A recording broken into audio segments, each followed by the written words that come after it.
الذي أنزل على عبده الكتاب ولم يجعل له عوجا سبحانه له دعوة الحق حرص عليها وأوجب التبشير بها ولتكن منكم أمة يدعون إلى الخير ويأمرون بالمعروف وينهون عن المنكر وأولئك هم المفلحون وأشهد أن لا إله إلا الله وحده لا شريك له وضع الحجة وأتم المحجة ويأبى الله إلا أن يتم نوره ولو كره الكافرون وأشهد أن سيدنا ونبينا وحبيبنا وعظيمنا ومصطفانا وقدوتنا ومثلنا الأعلى محمدا عبد الله ورسوله وصفيه من الخلق وخليله بلغ الرسالة عن ربه وأدى الأمانة ونصح لهذه الأمة وكشف عنها الغمة وجاهد في الله حق جهاده حتى أتاه اليقين من ربه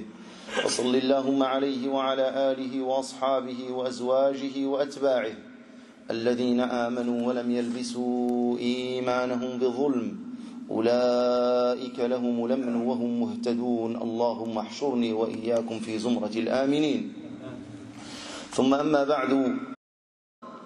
Au nom d'Allah, le tout clément, le tout miséricordieux, nous implorons son aide, nous demandons son pardon contre nos défauts, nos mauvaises actions. Celui qu'Allah guide, nul ne peut l'égarer. Celui qu'Allah égare ne peut trouver de guide. Mes chers frères, mes chères sœurs, sachez que le musulman, ou que l'homme, dans cette vie, cherche après quelque chose. Il cherche après le bonheur. Il cherche après le plaisir.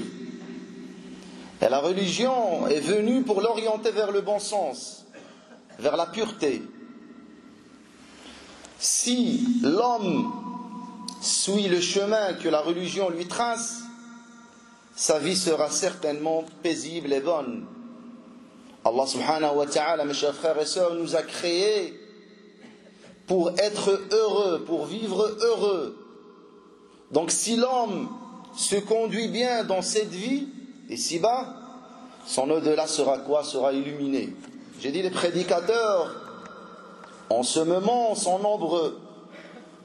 Tous prétendent détenir la clé du bonheur.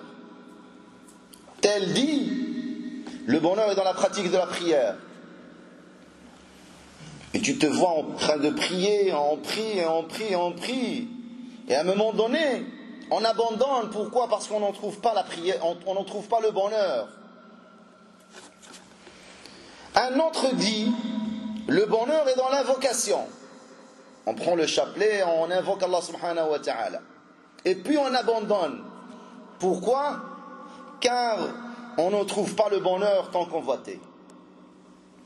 Un troisième voit le bonheur dans le pèlerinage. Et on fait le pèlerinage.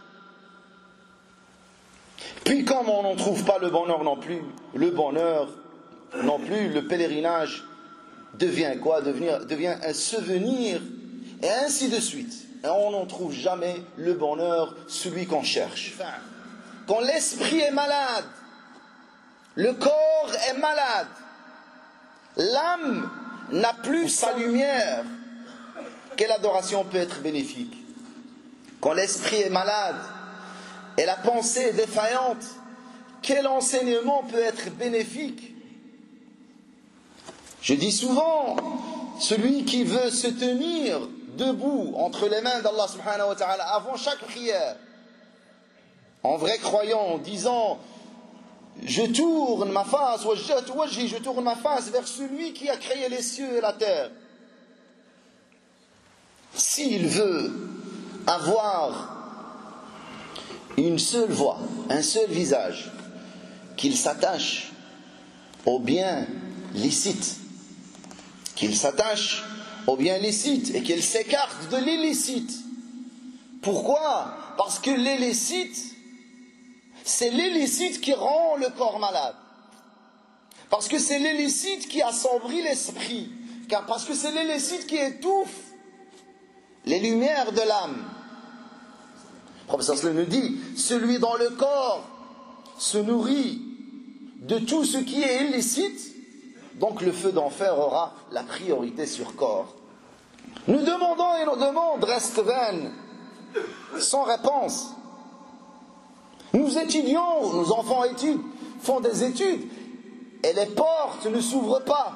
Nous invoquons Allah subhanahu wa ta'ala et nos cœurs ne s'illuminent pas. Qu'est-ce qui nous arrive? Qu'est-ce qui nous arrive? On doit se poser la question à un moment donné. Et puis en nous posant les questions, pourquoi les compagnons et les gens saints, comment ils sont arrivés au degré, ils sont devenus des saints hommes, ils sont devenus les bien-aimés d'Allah subhanahu wa ta'ala. Mais la réponse est simple. La réponse est la suivante, c'est la bouchée licite qu'ils mettent dans leur bouche. Donc j'ai dit, le haram ou les licites, c'est répandu dans notre société. Il faut qu'on revoie, mes chers frères et sœurs, il faut qu'on revoie notre foi dans la vie quotidienne, dans la vie de tous les jours. Le prophète sallallahu alayhi wa sallam nous cite, ou nous raconte l'histoire de l'homme qui tend ses mains vers Allah subhanahu wa ta'ala tout en criant « Seigneur, Seigneur, Seigneur !» Il fait des demandes, des supplications. Et qu'est-ce qu'il dit le prophète sallallahu alayhi wa sallam? Il dit ayant une nourriture, sa nourriture est haram. Ses boissons sont haram. Ses avis sont haram. Allah n'accédera jamais à ses supplications. Allah n'accédera jamais à ses supplications. Il faut savoir que parfois on fait du haram tout en pensant que c'est du halal. Alors que faire pour être certain qu'on est loin de l'illicite, du haram? Le prophète sallallahu alayhi wa sallam nous dit dans un hadith, le halal est clair, le haram est clair, et il y a des choses douteuses entre les deux que peu de gens connaissent. Celui qui les évite a sauvé sa religion et son honneur, et celui qui les fait tombe dans le haram. Alors comment distinguer entre le halal et le haram? Le prophète sallallahu alayhi wa sallam continue dans le même hadith de Nu'man ibn Bashir. Qu'est-ce qu'il nous dit? Il y a dans le corps, Moudra, on peut l'appeler un petit morceau de viande. Il fait allusion au cœur. Un petit morceau de viande. S'il est sain, alors le reste du corps sera sain et sauve. Et s'il est corrompu, alors le reste du corps sera corrompu. Ce petit morceau de viande n'est autre que le cœur. Quand le cœur est corrompu, il devient, mes chers frères et sœurs, impossible de distinguer entre le halal et le haram. Les taux d'intérêt pratiqués par les banques deviennent halal. La triche devient halal. Le vol devient halal. Vendre et acheter de la drogue devient halal. Vendre son corps devient halal. Et des tas de métiers deviennent halal. Et par la même occasion appréciée par les gens, s'accaparer les biens des orphelins devient halal. Beaucoup de choses. Détourner les biens publics devient halal. Tout devient halal. Pour conclure, Allah subhanahu wa ta'ala, où le prophète sallallahu alayhi wa sallam nous parle dans le même hadith de Nu'man ibn Bashir, il cite le sujet du cœur. Dieu a mis en priorité le cœur. S'il est corrompu, l'esprit le sera et le corps le sera aussi. Alors un corps qui évolue dans le haram aura quoi? Aura comme destinée le feu de l'enfer. أقول قولي هذا وأستغفر الله العظيم لي ولكم فاستغفروه يا فوز المستغفرين. الحمد لله رب العالمين والعاقبة للمتقين ولا عدوان إلا على الظالمين ونعوذ بالله تعالى من شرور أنفسنا وسيئات أعمالنا من يهده الله فلا مضل له ومن يضلل فلن تجد له وليا مرشدا. عباد. Mes chers frères, suivons la trace des bien-aimés, les bien guidés compagnons de Muhammad sallallahu alayhi wa sallam.